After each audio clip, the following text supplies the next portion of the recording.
Hello friend, स्वागत है आप सभी का मेरे यूट्यूब चैनल कहानियों का सफ़र में। सबसे पहले मैं आप सभी को नवरात्रि की हार्दिक शुभकामनाएं देती हूँ।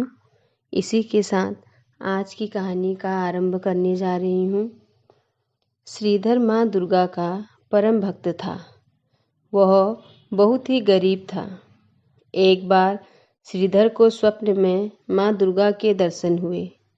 श्रीधर माँ दुर्गा के उस स्वप्न को देखकर इतना प्रभावित हुआ कि उसने माँ दुर्गा का भंडारा करने का निर्णय किया। लेकिन गरीब होने के कारण वह गांव के लोगों को भंडारा कराने में असमर्थ था। एक दिन श्रीधर ने शुभ मुहूर्त देखकर देवी का भंडारा करने का निर्णय किया और आस पड़ोस के गांव वालों को निमंत्रण दे आया। जैसे जैसे दिन बीतने लगे वह भिक्षा मांगने लगा और भंडारे के लिए सामान इकट्ठा करना शुरू कर दिया। लेकिन जितने भोजन की आवश्यकता थी उतना राशन नहीं जुटा पाया। इसी तरह दिन बीतते गए और भंडारा का दिन नज़दीक आ गया। उस दिन श्रीधर को नींद भी नहीं आई और उन्होंने देवी के सामने अपनी आंखें बंद कर ली और अब सोचने लगे कि मैं सबको कैसे खिलाऊंगा। भक्त श्रीधर माता दुर्गा से विनती करने लगा कि हे माँ, मेरी मदद करें। इसी दौरान गांव के कुछ लोग भंडारे के लिए आने लगे और जैसे जैसे सब उसके झोपड़ी में बैठने लगे श्रीधर की चिंता भी बढ़ने लगी। परंतु कुछ समय पश्चात उसे आश्चर्य हुआ कि इतनी छोटी झोपड़ी में इतने लोग कैसे बैठे हैं। फिर भी झोपड़ी में बैठने के लिए काफ़ी जगह बची है और भंडार गृह में देखने पर उसे पता चला सारे बर्तन भोजन से भरे हुए हैं और भोजन बर्तनों में अपने आप भर रहा है। इस अद्भुत घटना को देखकर सभी लोग हैरान रह गए। तब भक्त श्रीधर ने एक छोटी सी बच्ची को अपनी कुटिया में सबको खिलाते हुए देखा। उसे यह जानने में देर नहीं लगी कि वह लड़की कोई और नहीं बल्कि खुद माँ दुर्गा थी। जब इस घटना की सूचना आस पड़ोस के लोगों को लगी तो भैरवनाथ नामक एक साधु को शक हुआ कि यह कोई दिव्य कन्या है।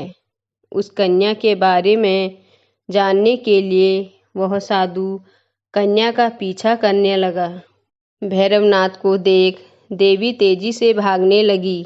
भैरवनाथ भी उनका पीछा करने लगा।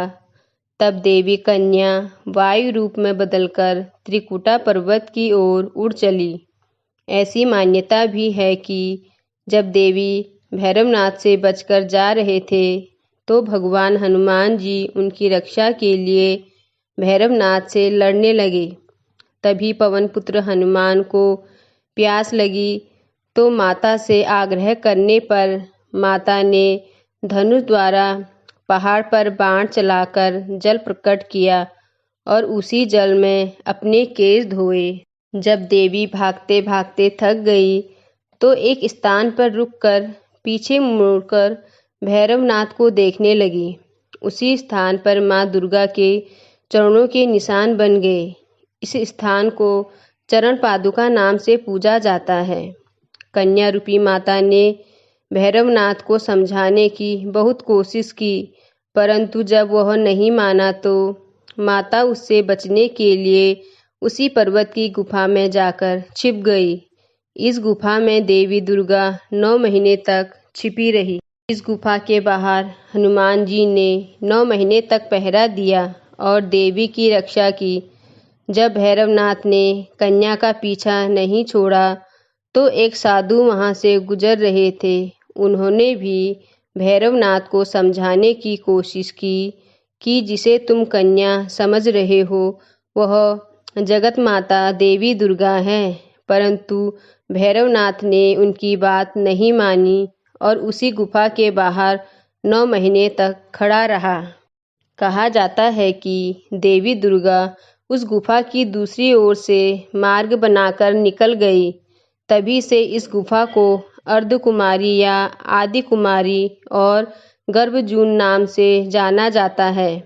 जब माँ दुर्गा गुफा से बाहर नहीं निकली तो भैरवनाथ गुफा में घुसने की कोशिश करने लगा। यह देख पहरा दे रहे हनुमान जी क्रोधित हो गए और भैरवनाथ को युद्ध के लिए ललकारा। हनुमान और भैरवनाथ का युद्ध बहुत समय तक चला।